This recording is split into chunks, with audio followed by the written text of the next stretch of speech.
Anigoo maanta telefoonkeyga iska daawanaya ayaa waxaan arkay fiidiyowan aan maalin hore duubay laakiin aanan TikTok-keyga soo gelin.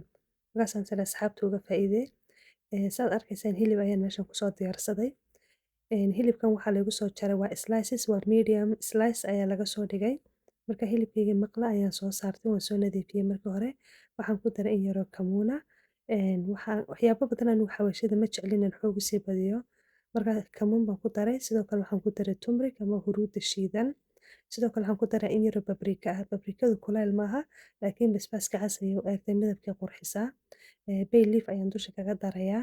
Waxaan doonayaa inta aan maqlahan iigu shiilmo ay si fiican iigu dhex gasho xawaashidan marinaya. Waxa ugu dambeeya nimka ku daro waa xamar.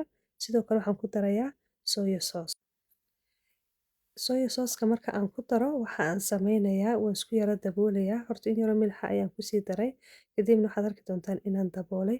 Waxaan rabaa inuu weliba dabka intaan ka gaabiyo si fiican ay isku dhex gasho. Waxa ugu dambeeya aan ku darayaa imika waa toon yar. Marka waxaan sameynayaa labada dhinac ayaan rogayaa si uu muxuu ahaayey u bislaado u gasho muxuu ahaayey xawaashidoo dhan.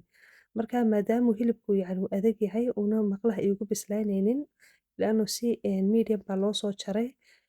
Steak-gan marka waxaan sameynayaa pressure cooker-keyga ayaan ku ridanayaa.